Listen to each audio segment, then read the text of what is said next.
예, 같이 기도하겠습니다.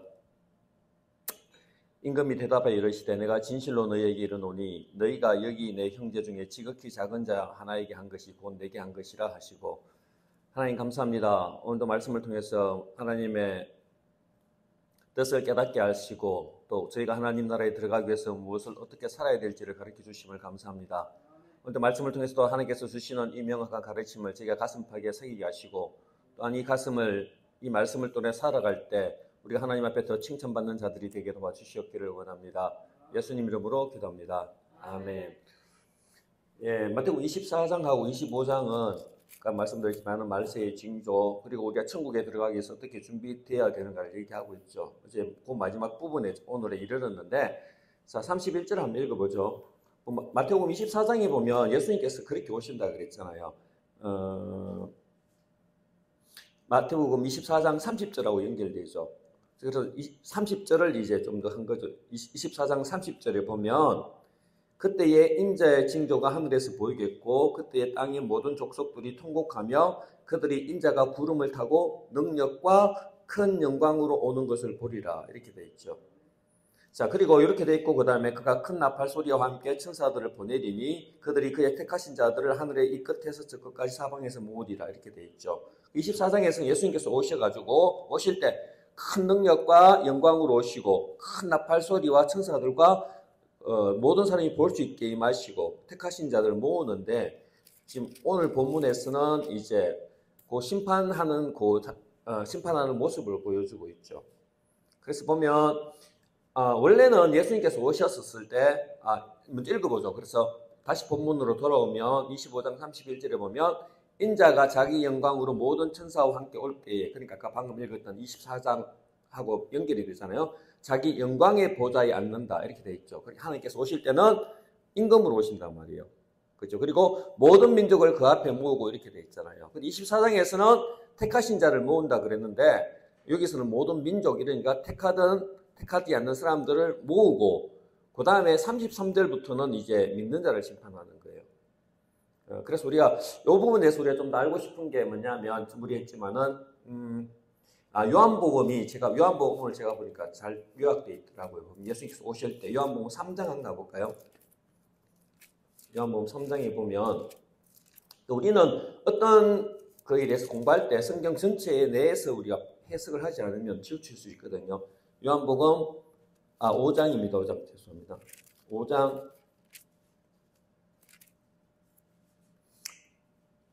5장 28절. 예, 5장 28절은 이게 제가 우리 계시록 할 때 했는 건데, 요게 좀 너무 잘 요약해서 5장 28절 한번 볼까요? 요한복음 5장 28절. 제가 읽어볼게요. 이를 놀랍게 여기지 말라. 무덤 속에 있는 자가 다 그의 음성을 들을 때가 오나니, 이게 예수님께 재림이잖아요. 자, 선한 일을 행하는 자는 생명의 부활로, 악한 일을 행한 자는 심판의 부활로 나온다, 이렇게 돼 있죠. 그러니까 모두가 다 죽는데 심판대가 되면 다 살아나는 거예요. 다 살아나서 방금 말했지만은 선한 일을 행한 사람은 생명으로 가고 악한 일을 하는 사람은 이렇게 가는 거죠. 다시 우리가 죽었다 다시 다 부활을 하는 거죠. 다 부활. 이때 부활은 천국에 있는 부활이 아니고 그냥 심판받기 위해서 부활을 하는 거죠. 부활해서 거기서 하나님께서 생명의 부활을, 방금 말했지만은 심판의 부활이 있는 거죠. 제가 전번에 계시록 21장 할 때 이렇게 말씀을 드렸죠. 여기 이제 계시록 21장의 전번에도 보면 다 일어난다고 말씀을 드렸잖아요. 근데 이제 여기는 보면 모든 민족을 그 앞에 모으고 이렇게 돼 있죠. 이 말은 어떻게 모아지느냐 그러면 다 죽음에서 부활한다, 이 말이거든요. 모으고 난 뒤에 각각 구분하기를 목자가 양과 염소를 구분하는 것 같이 하여, 이렇게 돼 있는데, 근데 그럼 여기서 우리가 생각하면 양은 예수 믿는 사람이고 염소는 예수 안 믿는 사람이다, 이렇게 생각하면 안 돼요. 이게 중요해요. 이게 마태복음에 섞어놨어요. 아까 요한복음 보면 선한 일을 행한 사람은 생명의 부활로, 악한 일을 행한 사람은 아까 심판의 부활로 간다 그랬잖아요. 그래서 구분되는데, 마태복음에 오면 양과 염소가 믿는 사람이고 믿지 않는 사람이 아니고, 염소도 믿는 사람인데 아닌 사람이에요. 왜 그러냐 그러면 잘 볼때요. 예수님께서 이렇게 말씀하시잖아요. 보면 염소도 오면 41절 한번 볼게요. 또 왼편에 있는 자들에게 이르되 저주를 받은 자들아, 나를 떠나 마귀와 그 사자들을 위하여 예비된 영원한 불에 들어가라, 이렇게 돼 있잖아요. 근데 왜 일을 쭉 하는데 네가 나를 이렇게 안 했다 그러니까 44절 한번 보세요. 그들도 대답하여 이르되 주여 우리가 어느 때에 주께서 줄이신 것이나 목마른 것이나 나그네 되신 것이나 헐벗은 것이나 병든 것이나 옥에 갇힌 것인 걸 보고 우리가 공양하지 아니하였나이까 이렇게 하죠. 근데 이 염소들이 대답하는 게 예수님을 주여 그러거든요. 주여. 그러니까 믿지 않는 사람이 아니에요. 믿는 사람이에요. 믿는 사람인데 또 이 사람도 뭐냐면 예수님께 이렇게 말했을 때 자기는 다 대접했다고 생각하고 있는 사람들이죠. 그러니까 뭔가 하나님을 위해서 일을 했다는 사람들이 이제 예수님께 책망을 받는 거예요. 우리가 전번에 말씀드렸잖아요. 한 달란트 받은 사람도 주인과 관계가 돼 있기 때문에 한 달란트를 받았다 그랬잖아요. 그래서 계산을 되는 거는 믿지 않는 사람들은 이런 계산을 될 필요 없죠. 그냥 이렇게 가는 거죠. 모르니까 그냥. 아까 전에 말했지만은 영벌 아니면 그 지옥에 가는 거 믿는 사람 중에서 이런 사람이 생긴다는 거죠. 우리가 여기서 교훈을 받아야 되는 거죠. 그래서 아까 마태복음 여기 좀 생략이 돼 있어가지고 아까 말했지만 모든 민족 이게 뭔가 이것도 그래서 제가 볼 때 모든 민족은 믿는 사람과 믿지 않는 사람이 다 일어나서 선한 일을 행한 사람은 이제 영생으로 가고 아닌 사람은 영벌로 간다 이렇게 돼 있죠. 그런데 여기는 그리고 마태복음 33장부터 끝까지는 이제 믿는 사람들 중에서 아까 말했지만은 아까 말했지만 영벌에 들어간 사람들이 있다 이걸 얘기하고 있는 거죠. 근데 여러분 우리가 이게 많이 읽었는데도 이런 본문은 굉장히 힘들어요. 왜냐하면 우리가 이미 많이 알고 있잖아요. 알고 있으면 이게 머릿속에 엄청나게 설교를 많이 들어가지고 이게 뻔한 거야. 뻔한데 또 읽어봐도 또 특별한 게 잘 안 보여. 근데 이런 본문을 저는 굉장히 기도를 많이 하고 하나님 여기서 뭘 어떻게 메시지를 전해야 될까요? 근데 그게 뭐 특이한 게 중요한 게 아니고 핵심을 뽑아야 되잖아요. 근데 오늘 하다 보니까 결론이 한 개 딱 재밌는 게 한 개 있어요. 여기서 보세요. 하나님께서 이렇게 마지막에 영광에서 천국에 갈 사람과 천국에 지옥에 갈 사람을 가르는데 우리는 예수 믿으면 천국 간다 생각하잖아요. 그러면 하나님께서 너 예수 믿었냐? 그럼 너 천국. 예수 안 믿었냐? 지옥. 이렇게 얘기하는 게 아니에요. 이게 중요한 거예요. 믿었냐 안 믿었냐를 따지는 게 아니고 어떻게 놓냐 그러면 아까 제가 보면 40절이거든요. 임금이 대답하여 이르되 내가 진실로 너희에게 이르노니 너희가 여기 내 형제 중에 지극히 작은 자에게 한 것이거든요. 한 것이 곧 내게 한 이렇게 했거든요. 한 일이에요. 일. 이게 충격이에요. 하나님 앞에 서섰을 때 네가 예수 믿었냐 그러면 너는 천국, 예수 안 믿었냐 지옥 이렇게 가는 게 아니고 네가 한 행동을 가지고서 하나님께서 천국과 지옥을 가른다는 거예요. 이게 중요한 거예요. 그래서 여기서 이제 고민이 생겨나는 거죠. 이게 뭐 성경에서 얘기하는데 그리고 하나님 앞에서 한 일이 없으면 못 들어가나 이런 고민이 생겨나잖아요. 근데 이게 마태복음에서 말해주고 있어요. 방금 말했지만 마태복음 16장에 가볼까요? 예수님께서 마지막에 심판하실 때 이렇게 심판한다 그랬거든요. 마태복음 16장 27절 이게 전부 우리 계시록 21장과 똑같아요. 그러니까 성경은 일관되게 이게 똑같이 얘기하는 게 있거든요. 자, 16장 27절에 보면 인자가 아버지의 영광으로 그 천사들과 함께 오리니 재림이잖아요. 그때에 각 사람이 행한 대로 갚으리라 이렇게 됐거든요. 행한 대로.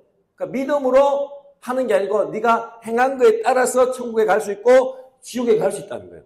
그럼 여기서 큰 고민이 생겨나는 거죠. 그죠? 그리고 우리가 전문에 이게 방금 읽었던 그 요한복음도 그 말을 하고 있잖아요. 보세요.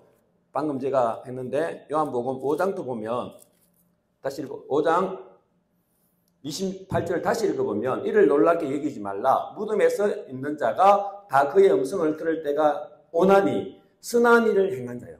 믿음으로 알고 선한 일을 행한 자가 생명의 부활로 악한 일을 행한 자는 심판의 부활로 나온다 이렇게 돼 있잖아요. 행한 거예요. 행한 거. 그러니까 우리의 삶으로 행한 걸 가지고 천국 가는 거하고 지옥 가는 거에 결정이 되는 거예요. 이 충격이어야 돼요. 왜냐하면 우리가 알잖아요. 우리가 믿음으로 구원을 받고 우리의 행위로 하나님 그 천국에 들어갈 수 없는 걸 알고 그래서 하나님의 그 예수 그리스도의 공로를 힘입어 들어가는 게 맞는데 근데 마지막 들어갈 때는 왜 하나님께서 행한 걸 얘기할까? 이런 이제 질문이 생겨나는 거죠. 그리고 이것도 똑같이 전부 다 계시록 한번 들어가 볼까요? 계시록 똑같아요. 이거는 성경에서 일관적으로 말하고 있거든요. 그 계시록 우리가 전문에 20장이죠. 자, 20장 19절 이렇게 읽어볼게요. 20장 19절 바다가 그 가운데 죽은 자들을 내주고 또 사망과 음부도 그 가운데서 죽은 자들을 내준다. 다 내주는 거예요. 다. 각 사람이 중요한 게 뭐냐면 각 사람이 자기의 행위대로 심판을 받고요. 자기 행위대로. 그죠? 계시록 20장 이게 예, 18절이에요, 18절. 그리고 사망금 은은 불못에 던져지니 이는 둘째 사망이 이렇게 돼 있죠. 근데 누구든지 생명책에 기록되지 못한 자는 불못에 던져진다 이렇게 돼 있는데 이게 중요한 게 뭐냐면 던져지는 기준이 19절 마지막에 보면 각 사람이 자기 행위대로 심판을 받고 이렇게 돼 있거든요. 그러니까 우리가 천국에 들어갔을 때 마지막 그게 마태복음에는 그 행한 게 뭔가 이래서 방금 이제 두 양과 염소의 비유를 통해서 이렇게 말을 하고 있잖아요. 그러니까 중요한 거는 우리가 행한 게 중요하다는 거예요. 그러면 엄청 고민이 생기죠. 야, 이거 뭐 하나님 믿을 때는 예수님 믿으면 그냥 행한 것 없이 믿으면 천국 간다 했는데 마지막 가서는 행한 걸 어떻게 봐야 되나 이런 고민이 생겨나잖아요. 그래서 여기서 우리가 아까 말씀드렸지만은 성경을 이렇게 전체적으로 볼 필요가 있는 거죠. 전체적으로. 우리가 보면 한번 볼까요? 로마서 4장 2절도 이렇게 나오거든요. 로마서 4장 2절 아브라함을 얘기할 때 로마서 4장 2절 어떻게 나오냐면 로마서 4장 2절입니다. 만일 아브라함이 행위로서 의롭다 하심을 받았으면 자랑할 것이 있으려니와 하나님 앞에서는 없느니라. 성경이 무엇을 말하느냐? 아브라함이 하나님을 믿음에 이렇게 될 겁니다. 행한 게 아니고 믿음에 그것이 그에게 의로 여겨지신 바 되었느니라 이렇게 되어 있거든요. 그러니까 믿음으로 구원을 받았다는 거죠. 이렇게 얘기를 하는데 우리가 잘 아는 야고보서가 나오잖아요. 야고보서 우리가 보면 정말 야고보서 3장인가요? 예. 자, 야고보서 3장 이렇게 24절에 보면 23절부터 읽어보죠. 이에 성경이 이른바 아브라함이 하나님을 믿으니 이것을 의로 여기셨다 하는 말씀이 이루어졌고 그는 하나님의 벗이라 칭함을 받았으니 이로 보건대 사람이 행함으로 의롭다 하심을 받고 믿음으로만 아니다 이렇게 되어 있잖아요. 그러니까 이게 같은 얘기인데 이 말 있다 저 말 하잖아요. 그래서 이런 걸 이제 얼핏 보면 모순되게 보이는 이 말들 우리가 잘 결합을 시키고 신앙적으로 하나님이 성경 전체에서 말하는 메시지와 일관되게 해야 우리가 이제 신앙을 잘 정립할 수 있는 거죠. 하나님이 이 말이고 이것도 맞고 저것도 다 맞잖아요. 왜냐하면 이 말하고 저 말 다르면 안 되니까. 그럼 이 겉으로 보기에는 서로 이렇게 모순되는 말들을 잘 조화시키면 우리가 신앙의 그 깊은 의미를 알 수 있는 거죠. 그리고 마지막 심판대는 반드시 방금 마태복음 25장에도 보면 행한 거잖아요. 행한 것 때문에 갈리잖아요. 그럼 이게 뭔가 이런 생각을 해야 되는 거죠. 전번에도 말씀드렸지만은 우리가 예수 그리스도를 믿는 순간에 우리가 하나님의 자녀가 되는 것은 큰 새로운 창조물이 되는 거죠. 근데 그게 우리가 갑자기 다른 사람이 되는 게 아니잖아요. 예수 믿는 순간 성령께서 내 속에 들어오셔가지고 내 마음을 변화시키는 거죠. 그래서 예수 믿는다는 것은 우리 내면 속에서 일어나는 일이에요. 갑자기 사람이 확 변해버리면 예수 믿고 안 믿고가 있는데 예수 믿기는 믿는데 겉으로 드러나는 게 아니고 내면 속에서 변화가 일어나기 시작하는 거거든요. 그러니까 어떤 사람이 신앙을 고백한다 하더라도 이 사람이 진짜인지 가짜인지를 몰라요. 그죠? 왜냐하면 내면 속에서 일어나니까. 근데 마태는 그걸 잘 얘기해주고 있거든요. 그러면 저 사람이 예수 믿는다는데 신앙을 고백하는다는데 진짜 믿는 사람인가 안 믿는 사람인가를 구별할 수 있는 방법을 마태는 말해주고 있잖아요. 그게 뭐예요? 마태복음 7장에 나오잖아요. 한번 볼까요?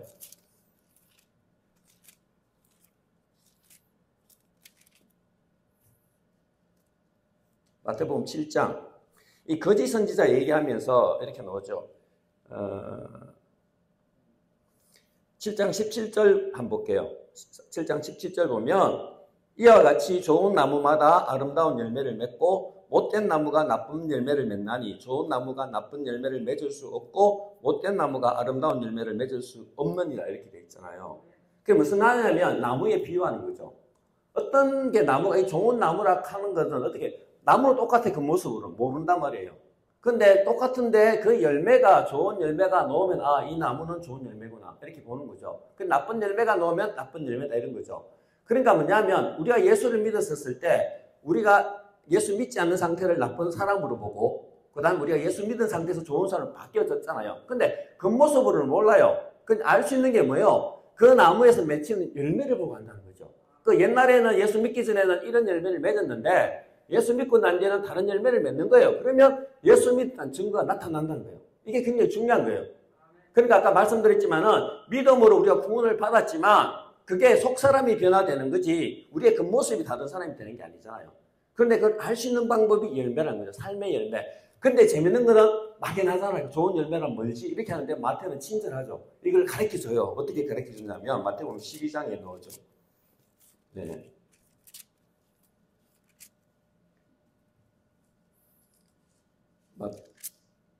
마태복음 12장. 12장 어디에 넣었냐면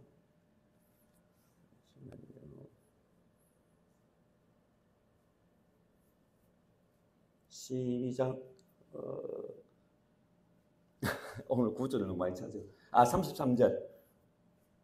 성경책이 바뀌었구나. 예.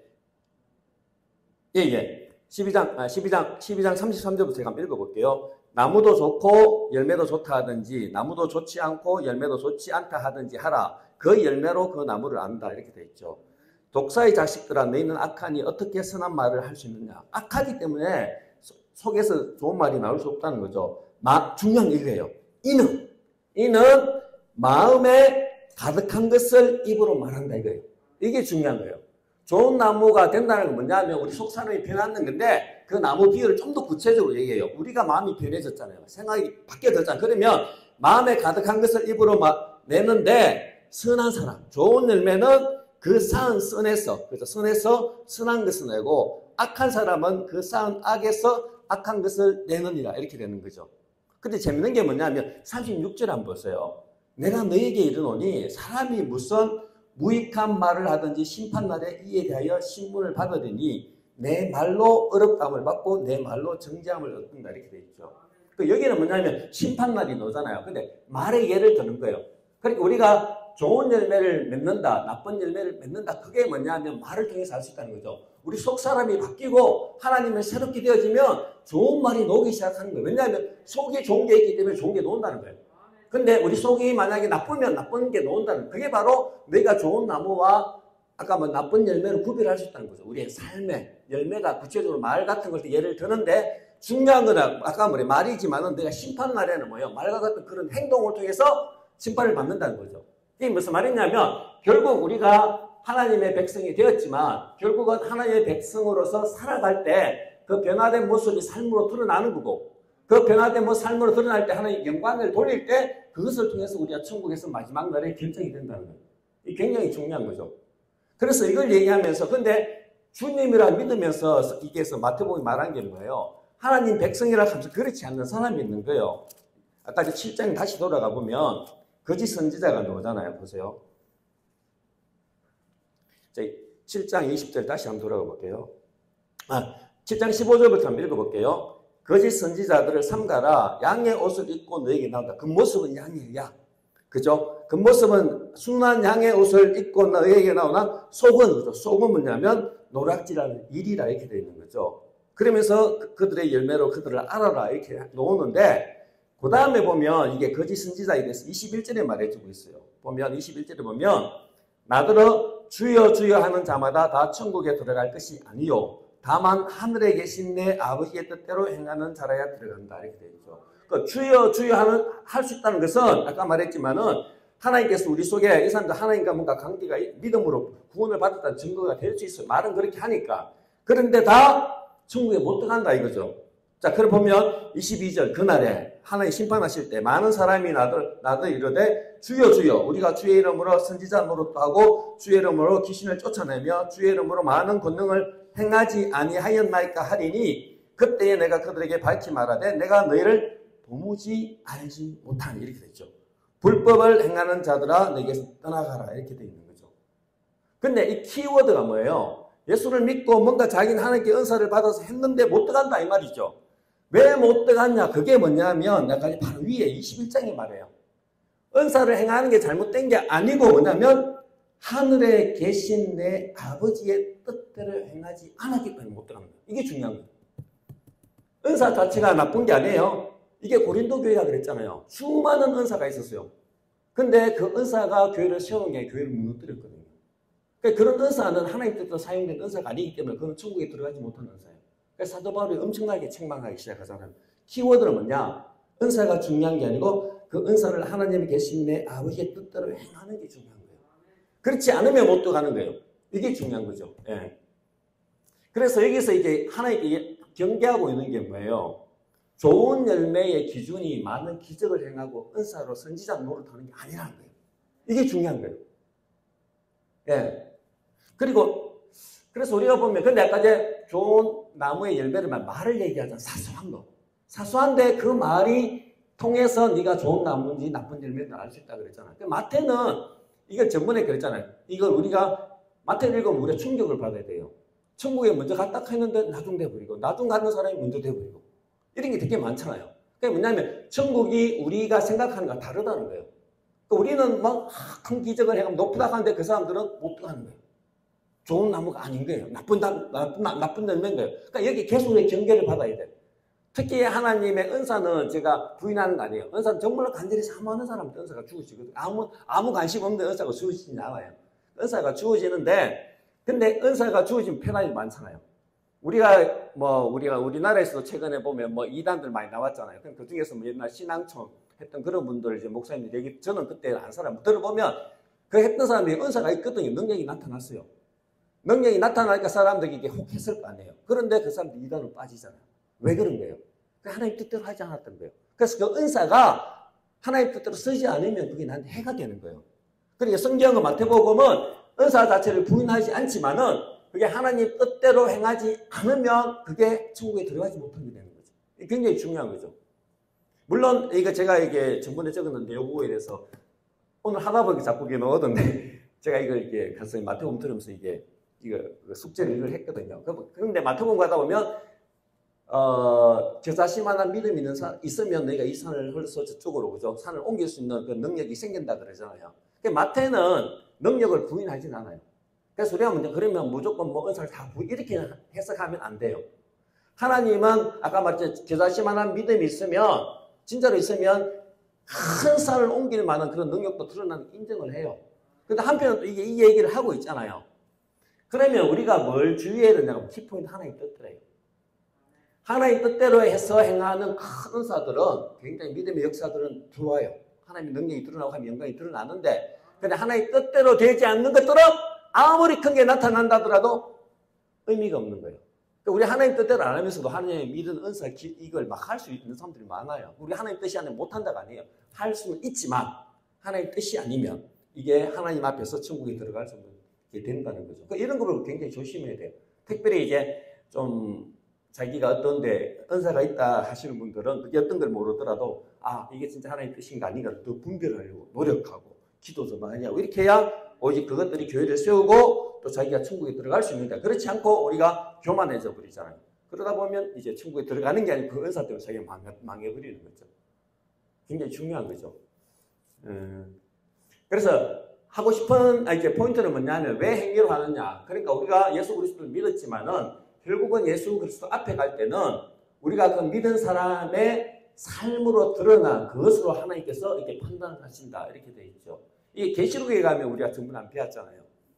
요한 1서 이렇게 되어 있는 거죠. 그러니까 우리가 처음 예수 믿을 때 그 상태로는 아직 불완전하죠. 그 요한 1서 한번 볼까요? 요한 1서 3장이죠. 얘기를 해주고 있죠. 요한 1서 3장 2절 우리가 이렇게 되어 있죠. 요한 1서 3장 2절에 보면 1서 3장 2절에 보면 사랑하는 자들아 우리가 지금은 하나님의 자녀라 장래에 어떻게 될지는 아직 나타나지 아니하였으나 그가 나타나시면 하나님께서 오시면 우리가 그와 같을 줄을 아는 것은 이렇게 되어 있잖아요. 이게 중요한 거죠. 우리가 예수님께서 오시면 우리가 예수님의 모습을 닮은 모습인 거예요. 그러니까 우리가 지금에 있는 모습 처음 믿을 때 우리가 얼마나 형편없어요. 근데 그런 모습으로 가는 게 아니에요. 우리가 천국에 들어갈 때는 그분을 닮은 모습이 되는 거죠. 예수 그리스도를 닮은 모습이 된 사람들이 들어가는 거예요. 성품이 변화된 사람들이. 그렇지 않은 사람들이 들어갈 수는 없는 거죠. 이걸 우리가 요한계시록 할 때 배웠잖아요. 요한계시록 보면 찾아볼 수 있죠. 사장이 예수 하나님의 얼굴을 할 때 벽옥으로 설명하거든요. 한번 볼까요? 요한계시록 그림을 설명하죠. 성경은 그래서 너무 좋아요. 너무나 좋은. 자, 요한계시록 4장 3절. 자, 요한계시록 4장은 우리가 하나님의 보좌고 5장에 그 중에서도 예수님에 대해서 말해주고 있는데 4장 3절에 예수님의 하나님의 모습이 어떻게 되냐면 앉으신 이에 자 4장 2절부터 읽어볼게요. 내가 곧 성령에 감동되었던디 보라 하늘의 보좌를 베풀었고 그 보좌 위에 앉으신 이가 있는데 자 하나님의 모습이 드러나요. 그 앉으신 이의 모양이 벽옥과 홍보석과 같고 또 무지개가 있어 보좌에 둘렀다 이렇게 돼 있잖아요. 근데 벽옥이 여기 나오잖아. 하나님의 모습이. 그렇다고 제가 그때 말씀드렸지 하나님의 모습이 뭐랄까 이 보석은 아니잖아요. 근데 이 보석이 담기는 의미, 존귀함, 그죠? 아름다움, 광채 이런 것들이 이 보석을 통해서 얘기하고 있는 거죠. 근데 마지막에 신자들의 모습을 할 때 21장 한번 볼까요? 새 예루살렘의 모습이 나오잖아요. 새 예루살렘의 모습 21장에 들어가면 자, 새 예루살렘의 모습이 나오는데 그쵸? 자, 21장 9절부터 읽어볼게요. 21장 9절. 일곱 대접을 가지고 마지막 일곱 재앙을 담은 일곱 천사 중 하나가 나와서 내게 말하여 이르되 이리 오라. 내가 신부, 그죠? 신자예요. 우리의 성도됨. 곧 어린 양의 아내를 내게 보이리라. 보여주죠. 그제 모습이 나와요. 성령으로 나를 데리고 크고 높은 산으로 올라가 하나님께로부터 하늘에서 내려오는 거룩한 성 예루살렘이죠. 그 어린 양의 아내가 예루살렘인 거예요. 그래서 제가 말씀드렸지만 21장은 예루살렘은 하나님 계신 장소인 동시에 두 번째 사람의 모습으로 설명된다 그랬죠. 그런데 예루살렘의 모습이 하나님의 영광이 있는 거예요. 영광이 있어 그 성의 빛이 지극히 귀한 보석 같고 뭐예요? 벽옥과 이런 거잖아요. 신자들의 모습이 아까 제 4장에서 말했던 하나님의 모습을 설명할 때 보석으로 설명했잖아요. 그런데 신자들의 모습이 하나님의 영광이 있어 그 성의 빛이 지극히 귀한 보석 같고 근데 구체적으로 뭐 벽옥과 수정 이렇게 놓잖아요. 벽옥이 뭐였어요? 하나님의 모습을 아까 저 벽옥으로 설명했잖아요. 그 신자의 모습을 벽옥으로 설명했다는 말은 하늘나라의 새 예루살렘에 들어갈 때 신자의 모습이 하나님의 모습을 아까 저 요한 1서 3장 이전에 말했잖아요. 그의 모습처럼 닮아져 있는 거예요. 닮은 사람이 들어가는 거지 그렇지 않고 막 들어가는 게 아니에요. 이게 중요한 거예요. 그게 뭐냐 하면 예수를 믿었지만 누가 좋은 나무 같은 좋은 열매를 맺는 그런 사람들이 결국은 들어가게 되고 하나님께서는 이미 믿음으로 시작했지만 결국 마지막 볼 때는 믿음의 증거인 그 삶을 통해서 천국 갈 사람과 안 갈 사람이 갈려진다는 거예요. 이게 중요한 거죠. 성경 본문은 방금도 보세요. 양과 염소를 했는데도 행동이잖아요. 네가 내게 행한 그대로 간다 이렇게 얘기하잖아요. 자, 그래서 우리가 중요한 거는 하나님 뜻대로 행하는 것, 기적이 중요한 게 아니죠. 기적이 중요한 게 아니고 기적보다 더 중요한 것은 하나님 뜻대로 행하는 하나님 기적이 더 중요한 거고 두 번째는 우리 삶 속에서 변화된 증거, 좋은 나무가 된다는 그 증거. 아까 말의 예를 통해서 했잖아요. 밑에 내가 바뀌어서 말이 달라진다는 거죠. 예를 들자면 그런 모습이 될 때 우리는 천국에 들어갈 수 있다 이렇게 알 수 있는 거죠. 그래서 어떤 분들은 이렇게 얘기해요. 이게 좀 신학이 너무 엉망이라가지고 어떤 분 이거 보고 봐라. 예수 믿는 거는 믿을 때지만 들어갈 때는 무조건 행동으로 가지 않느냐. 이렇게 그건 잘못되었어요. 그러면 우리가 예수 믿을 때 그러면 예수 믿을 때는 행동이고 그게 아니고 이거는 뭐냐. 믿었지만 믿었다는 그 증거는 행동 나타나는 거예요. 믿음하고 행동이 분리된 게 아니고 믿음을 토대로 하면 들어오면 우리의 나무가 바뀐다는 거예요. 예, 결국에는 그 나무로서 우리의 믿음을 증거하는 거예요. 그렇게 해석해야지 마치 들어갈 때는 행동을 가지 이렇게 해석하면 이렇게 다른 성경 본문하고 어긋나기 때문에 두 가지 같이 결합된 거예요. 믿음은 왜 바뀔 수 있어요? 여러분 한번 생각해 보세요. 믿음이라는 게 내가 할 수 있는 게 아무것도 없거든요. 아무것도 없는데 하나님이 대신해 주셨잖아요. 대신해 주신 건 내가 은혜로서 감상으로 받는 거예요. 그러면 그 은혜의 깊이가 내 속에 들어오면 내 삶이 바뀌잖아요. 내가 아무것도 없는데 무가치한 내가 전적으로 그리스도의 그 공로로 임입해서 내가 하나님 나라에 들어갈 수 있는 그 은혜를 받았구나 생각하면 그걸 깊이 아는 사람은 바뀔 수밖에 없거든요. 내가 바뀌기 위해서 바뀌는 게 아니고 그 은혜에 들어가게 되면 깊이에 들어가면 내가 바뀔 수밖에 없어요. 그 사랑이 나를 감화시키니까 그렇게 되는 모습인 거지 이것도 저것도 이렇게 해석하시면 안 되는 거죠. 그래서 들어갈 때 보면 그렇게 되니까 들어가는 사람이 어떻게 했어요? 굉장히 겸손하겠죠. 한번 생각해 보세요. 내가 은혜를 깊이 아는 사람한테 바뀌는 게 나의 능력이 아니라 성령께서 들어오셔서 은혜가 주시고 은혜를 깨닫게 하시면 내가 겸손해지고 그러면 날마다 말씀을 따라 순종하려고 살려고 노력하다 보면 어떻게 했어요? 그게 내 자랑이 되지 않을 거 아니에요. 왜냐하면 내가 구원을 받기 위해서 한 게 아무것도 없잖아요.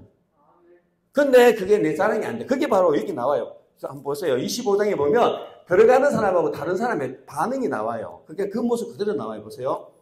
자, 이 34절에 보면 한번 볼게요. 34절에 보면 그때의 임금이 그 오른편에 있는 자들에게 이르되 내 아버지께 복받을 자들이여 나와 창세로부터 너희를 위하여 예비하신 나라를 상속받으라. 자, 그러니까 왜 이렇게 준다? 설명을 해줘요. 보세요. 설명을 해준다 예수님께서. 왜냐하면 이렇게 본문에 이렇게 됐어요. 내가 예수님께서 줄일 때에 내가 먹을 것을 주었고 목마를 때에 마시게 하였고 나그네 되었을 때에 영접하였고 헐벗을 때에 옷을 입혔고 병들었을 때에 돌보았고 옥에 갇혔을 때에 와서 나를 돌보았다. 이렇게 했거든요. 그러니까 이게 보세요. 이제 들어가는 사람의 반응이 중요해요. 보세요. 어떤 사람이 들어가는지. 이에 의인들이죠. 의인들이 대답하여 이르되 주여 우리가 어느 때에 주께서 줄이신 것을 보고 음식을 대적하였으며 목마르신 것을 보고 마시게 하였나이까? 어느 때에 나그네 되신 것을 보고 영접하였으며 헐벗으신 것을 보고 옷 입혔나이까? 어느 때에 병드신 것이나 옥에 갇히신 것을 보고 가서 배웠나이까? 하니 무슨 말이냐면 모르는 거예요. 예수님이 막 치잖아요. 우리가 언제 그랬습니까? 첫 번째는 놀라는 거죠. 뭐 칭찬하는데 뜬금없는 칭찬을 받는 거예요. 내가 했다가 우리가 언제 그랬습니까? 이렇게 하잖아요. 이 사람들이 장애인이 아니에요. 뭐 칭찬하는데 이게 뭔가 좀 놀랍고 뭔가 자기는 전혀 생각지 못한 말을 듣다 이런 생각하잖아요. 근데 예수님께서 말씀하시는 게 이렇게 이게 뭐냐면 마태복음 6장에서 그러잖아요. 마태복음 6장에서 오른손이 한 것을 왼손이 모르게 하라. 자, 마태복음 6장 가볼까요? 신자의 모습이 나오거든요. 이게 딱 그 모습이 여기 딱 반영이 됐어요. 제가 읽으면서 매칭이 딱 되던데 마태복음 6장 보면 마태복음 6장에 보면 1절부터 읽어볼게요. 사람에게 보이려고 그들 앞에서 너희 의를 행하지 않도록 주의하라. 그리하지 않으면 하늘에 계신 너희 아버지께 상을 받지 못하느니라. 그러므로 이제 구제하 노죠. 구제를 할 때에 외식하는 자에게 하는 자가 사람에게서 영광을 받으려고 회당과 거리에서 하는 것 같이 너희 앞에서 나팔을 불지 말라. 진실로 너희에게 이르노니 그들은 자기의 상을 이미 받았다. 너는 구제할 때에 오른손이 하는 것을 왼손이 모르게 하여 내 구제함을 은밀하게 하라. 은밀한 중에 계시는 하나님 보시는 너희 아버지께서 갚으시리라. 계속 보면 사람에게 영광을 받으려고 은밀히 계속 반복되거든요. 그러니까 이게 뭐냐면 하나님께 원하시는 건 은밀히 하시지만은 네가 은밀히 한다고 해서 은밀히 한 게 아니고 하나님이 다 보고 있다. 이거거든요. 그러니까 왼손이 하는 것은 오른손이 모르게 하라 이거예요. 그러니까 이 사람들은 이 말은 자기가 다 했어요 이미. 이 말씀에 따라 사는 거예요. 그러니까 예수님께서 이렇게 넣었는데 했다 그러니까 놀라는 거죠. 왜 놀랐겠어요? 그걸 계산되고 있지 않나 했다는 거예요. 잊어버린 거예요. 그냥 자기는 우리가 이거 하면 뭐 되게 하는 게 아니라 계산은 안 된 거예요. 진짜 왼손이 한 걸 오른손이 한 걸 왼손이 몰랐다 잊어버린 거죠. 왜냐하면 하나님께 하듯이 해버린 거죠. 그러니까 와서 하나님께서 그걸 계산은 누가 하고 계세요? 하나님 계산하고 계신 거예요. 계산하고 있다가 네가 그렇게 딱 하니까 이 사람 잊어버리니까 놀라는 거예요. 이게 뭐야? 우리가 언제 그렇게 했습니까? 이게 천국에 들어가는 사람 자세인 거예요. 은혜를 받은 사람의 자세. 그게 뭐냐면 행동으로 하지만은 행동보다 그 뒤에 있는 행동을 한 배경이 마음의 자세가 드러나는 거죠. 해놓고는 잊어버린 거죠. 내가 언제 그렇게 했습니까? 그게 뭐냐면 마태복음 6장에서 말했던 하나님께서 사랑하시고 하나님께서 기뻐하시고 하늘에 들어가시는 사람의 모습이에요. 은밀하게 행하지만 잊어버린 사람. 근데 하나님께서는 어떻게 안 잊어버리시죠? 다 계산되고 있는 거죠. 마지막에.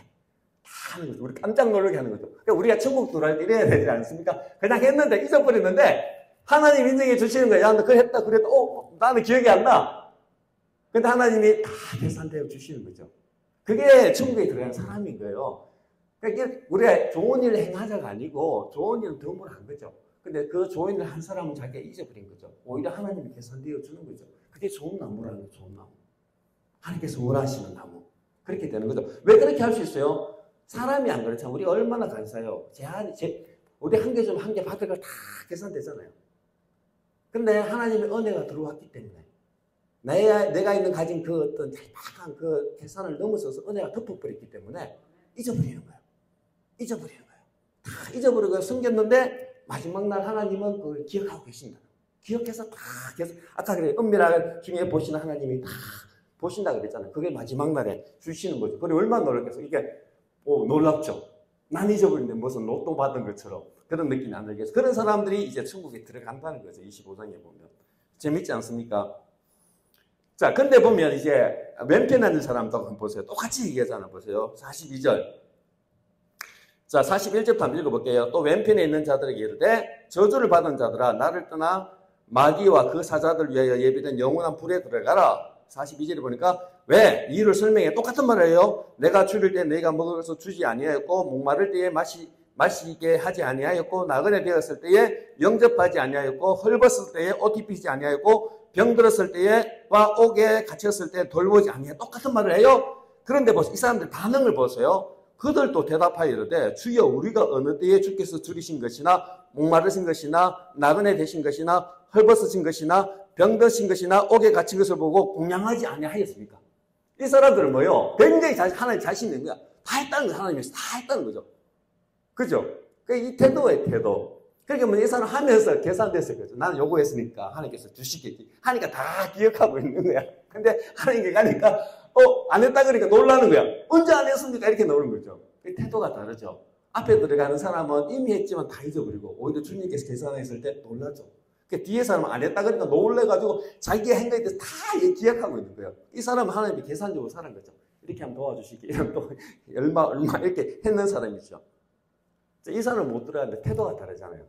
앞에 있는 사람은 하나님 앞에 있는 사람은 선한 행실이 나지 하나님의 은혜가 있었기 때문에 잊어버린 사람이고 그 뒤에 사람은 어쩌면 선한 행실이라고 했지만은 하나님 주신 은혜가 아니고 자기가 계산되면서 들어가는 거예요. 이렇게 했으니까 주님께 주시지 않겠느냐. 근데 안 주니까 올라버린 거죠. 그래 얘기해. 근데 중요한 건 그 포인트가 있는 거죠. 그래서 우리가 진짜 하나님 앞에 선한 행실로 들어가지만은 선한 행실을 하려고 하는 게 아니에요. 하더라도 이 사람처럼 계산되고 있으면 못 들어가는 거죠. 그냥 선한 행실은 우리 하나님 은혜에 더 깊이 잠겨서 그 은혜를 깊이 들어왔기 때문에 하나님 앞에 드리는 거죠. 그리고 잊어버리는 거죠. 하나님께서 은밀하게 했으니까. 그럴 때 하나님께서 계산해 주는 사람이죠. 의인들은. 그렇지만 하지만 아까 들어갈 수 없는 사람들은 자기가 계산되고 있는 사람이죠. 그러니까 아까 6장이 그러잖아요. 내가 사람 앞에 보이려고 하면 이미 하나님 앞에 상은 없다 그러잖아요. 이건 자기가 스스로 상을 다 받은 사람들이죠. 상이 없는 사람들이지. 알 수 있는 거죠. 좋은 나무가 이렇다는 거죠. 자, 근데 이제 재밌는 거는 뭐냐면 이제 47절이 중요한 거죠. 언제 그렇게 했느냐 했을 때 보면 임금이 대답하여 이르시되 내가 진실로 너희에게 이르노니 너희가 여기 내 형제 중에 지극히 작은 자 하나에게 한 것이 곧 내게 한 것이다. 이게 중요한 거예요. 주님이 안 보이잖아요. 내가 주를 위해서 했다고 했는데 이 사람은 주를 위해서 한 게 없다고 생각했는 겁니다. 주님을 직접 안 봤으니까 직접 섬긴 일이 없었을 거 아니에요. 그럼 우리가 언제 했습니까? 하니까 예수님께서 하시는 말씀이 너희가 여기 내 형제 중에 지극히 작은 자에게 한 것이 곧 내게 한 것이다.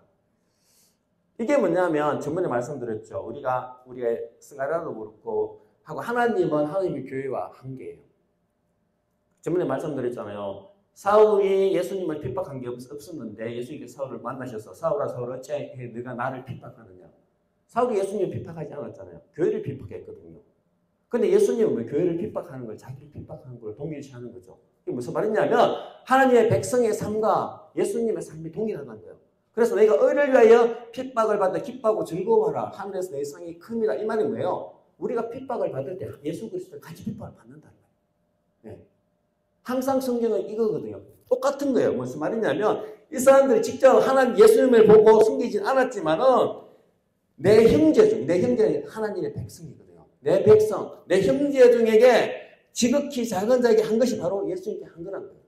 그러니까 우리 하나님의 백성, 하나님의 우리가 어떤 성도들을 섬기는 것 자체가 하나님이 동일하게 자기를 섬기는 걸로 이렇게 하고 있다는 거죠. 이게 중요한 거예요. 그래서 우리가 이제 지극히 작은 자는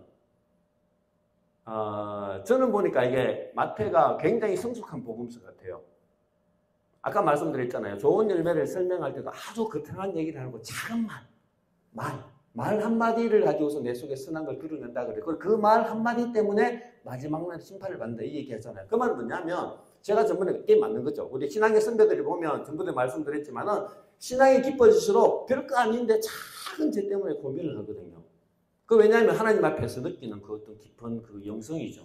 그게 마태는 얘기하고 있잖아요. 우리 별거 아닌 우리 말에 실수 없는 자가 없잖아요. 하는데도 마태는 이 말 때문에 하나님 앞에 마지막에 심판받는다 이 얘기하잖아요.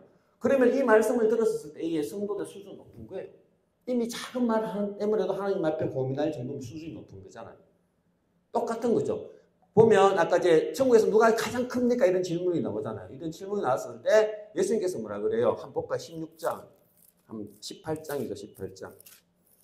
마태복음 18장.